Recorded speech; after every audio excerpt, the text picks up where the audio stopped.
India की एक पूरी कोशिश थी न्यू नॉर्मल सेट करना रीजन के अंदर और अपनी बालादस्ती कायम करना।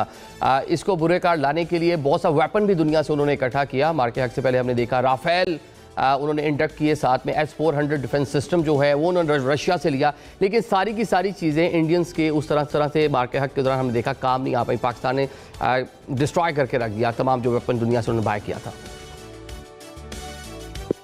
Thank you very much Adil, आपने मुझे अपने प्रोग्राम में लिया।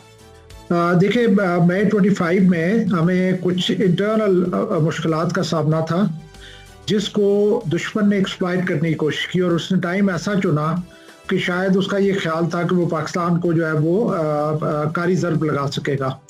लेकिन अल्लाह ताला के फजल से और हमारे आर्म फोर्सेस के प्रोफेशनलिज्म और कौम की यकजहती की वजह से हमने उन्हें बहुत बुरी शिकस्त दी। 2019 में जब हमने जहाज गिराया था इंडिया का इसी तरह की एग्रेशन में, तो मोदी ने उस वक्त कहा था कि काश मेरे पास राफेल होते तो फिर मैं शायद कुछ और कर देता। लेकिन 2025 में ना सिर्फ उसके पास राफेल था बल्कि S-400 भी था। उसके बावजूद पाकिस्तान ने बहुत शॉर्ट टाइम में और बड़ी कॉम्प्रिहेंसिव विक्ट्री हासिल की। इंडिया के जो ख्वाब थे कि वो नेट सिक्योरिटी प्रोवाइडर होगा रीजन का पुलिसमैन होगा, स्टेबलाइजर होगा रीजन का, वो पाकिस्तान ने उससे स्नैच किया।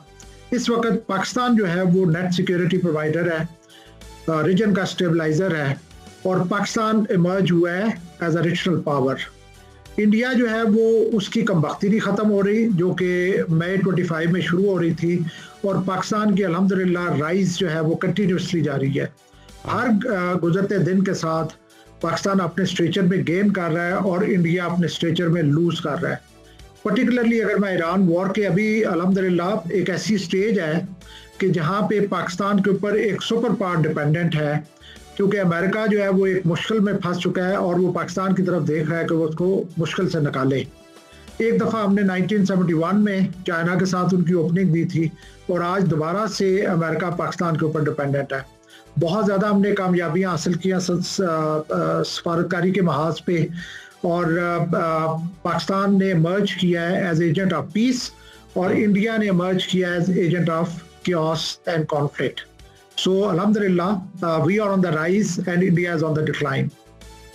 ठीक है अम्बेसडर साहब, एक साल गुजर गया, मार के हक को आज हम सेलिब्रेट कर रहे हैं। इस एक साल में पाकिस्तान के बारे में तो हम बयान करते ही हैं कि पाकिस्तान की स्टैंडिंग किस तरह इंटरनेशनल लेवल के ऊपर बदल गई। इंडिया जो दुनिया की एक बड़ी आबादी है, दुनिया की एक बड़ी इकॉनमी अपने आप को क्लेम करते हैं, वो आज कहाँ खड़ा है इस एक साल के बाद?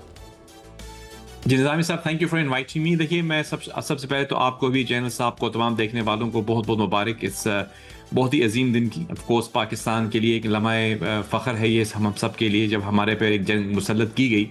पाकिस्तान की तो फॉरेन पॉलिसी आप जानते हैं अमन पर मबनी है, लेकिन जब हम पे ये जंग हम पर मुसल्लत की गई तो पाकिस्तान ने मुंह तोड़ जवाब दिया, और मैं समझता हूँ कि वो एक ऐसा जवाब था जिसको दुनिया ने देखा। हमारे फील्ड मार्शल ने जब इस सारी स्ट्रेटजी को तरतीब दिया, तो मैं समझता हूँ सबसे पहले जो उसका नाम चूज़ किया वही हमारी कामयाबी का एक, मैं समझता हूँ कि पेश खेमा था।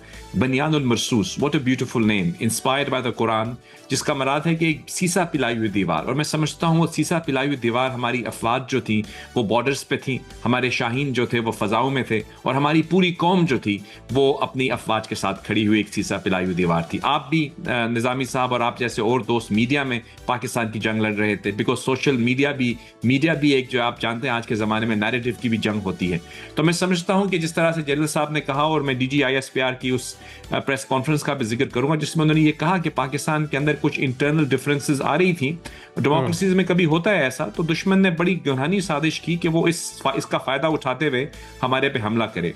लेकिन अल्हम्दुलिल्लाह सुम्मा अल्हम्दुलिल्लाह कि हमारी कौम बिल्कुल मुत्तहिद होकर खड़ी हुई, बनियानुल मरसूस बन के। मैं समझता हूँ ये जो नेशनल यूनिटी का मुजाहरा था हमारी कौम का, हमारी फतह का एक बहुत बड़ा हासिल ये भी है।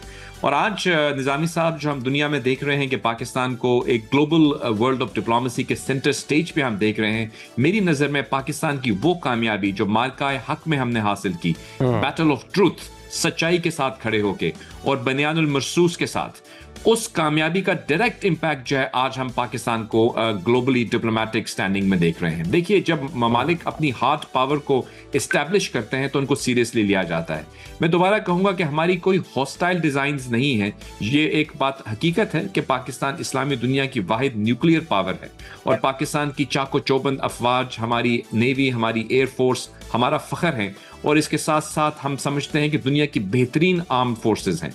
लेकिन हमारे इसके बावजूद हमें कोई ज़ोम नहीं है, कोई गुरूर नहीं है, कोई घमंड नहीं है। हम इस खित्ते में अमन चाहते हैं, इंडिया के साथ भी अमन चाहते हैं, अफगानिस्तान के साथ भी अमन चाहते हैं। यही हमारी फॉरेन पॉलिसी है। लेकिन हम जो है वो इंटेग्रिटी के साथ, हम जो है वो वकार के साथ, हमारी टेरिटोरियल इंटेग्रिटी को अगर कोई चैलेंज करेगा तो मुंह की खाएगा।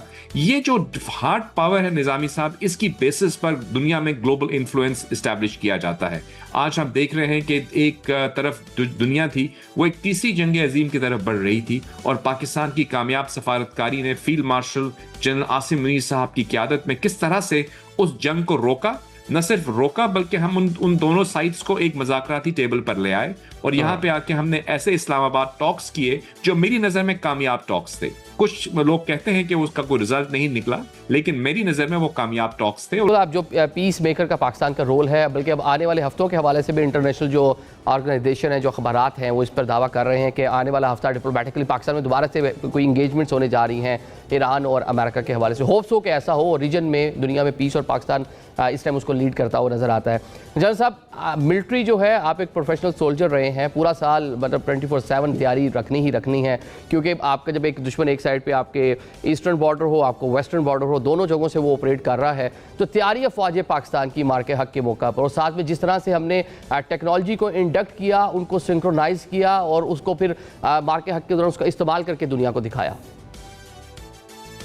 अल्हम्दुलिल्लाह पाकिस्तान आर्म फोर्सेस ने थ्रू आउट प्रोफेशनलिज्म डिस्प्ले किया है। पर्टिकुलरली मैं कहूँगा पाकिस्तान एयरफोर्स, जब कभी भी पाकिस्तान को उनकी ज़रूरत पड़ी है, चाहे वो 65 वॉर थी, 71 वॉर थी, कारगिल वॉर थी और पर्टिकुलरली बे 25 की जंग थी, उन्होंने अपना लोहा मनवाया है। पाकिस्तान आर्म फोर्सेस साइज के लिहाज से तो इंडिया से अददी लिहाज से जो है वो कम है। उनकी जो आर्म फोर्सेस है वो हमारे से तकरीबन डबल है, लेकिन क्वालिटी और प्रोफेशनलिज्म में पाकिस्तान आर्म फोर्सेस ने पर्टिकुलरली मई 25 में ये डिस्प्ले किया कि इंडिया का हमारे साथ कोई मुकाबला नहीं है। जो कि इंडिया को तैयार कर रहे थे चाइना के खिलाफ, उन्हें एहसास हुआ है कि वो एक गलत घोड़े के ऊपर बैठ कर रहे हैं। ये वो घोड़ा है जो कि पाकिस्तान का भी मुकाबला नहीं कर सकता। सो इस वजह से पाकिस्तान ने स्टेचर में गेन किया है, पाकिस्तान आर्म फोर्सेस की प्रोफेशनलिज्म। और मैं एक बात ये कहना चाहूँगा कि जो बेसिक डिफरेंस था पाकिस्तान एयरफोर्स और इंडियन एयरफोर्स में, वो इंटीग्रेशन का था। पाकिस्तान एयरफोर्स ने तमाम मल्टीपल डोमेन में एक इंटीग्रेशन की हुई थी और काफ़ी अरसे से की हुई थी, और इंडियन जो सिस्टम थे वो नॉन इंटीग्रेटेड थे। और आजकल की जो मॉडर्न वॉर है उसमें तमाम डोमेन्स के में अब पाकिस्तान जब वो हावी हुआ है, चाहे वो साइबर डोमेन थी, वो जो है डिप्लोमेटिक डोमेन थी, वो मिलिट्री डोमेन थी, नैरेटिव की डोमेन थी, मीडिया की डोमेन थी, हर फील्ड में पाकिस्तान ने इंडिया को शिकस्त दी है। पाकिस्तान आर्म फोर्सेस, मैं कहूँगा कि उन्होंने पाकिस्तान ने एज ए रिस्पॉन्सिबल स्टेट हमेशा से मैयर रिस्पॉन्स दिया है। हम ओवर द बोर्ड नहीं गए, जितना ज़रूरी था उतना किया। और दूसरा, हमने एक स्ट्रेटेजिक रेस्ट्रेंट एक्सरसाइज किया है। हम इससे ज्यादा भी जहाज गिरा सकते थे, इससे ज्यादा भी इंडिया को पनिश कर सकते थे, लेकिन पाकिस्तान ने उतना ही किया जितना जरूरी था। और वो पेन भी अल्हम्दुलिल्लाह इतना सख्त था कि इंडिया ने चंद दिनों में ही चीखना शुरू कर दिया सीज फायर के लिए।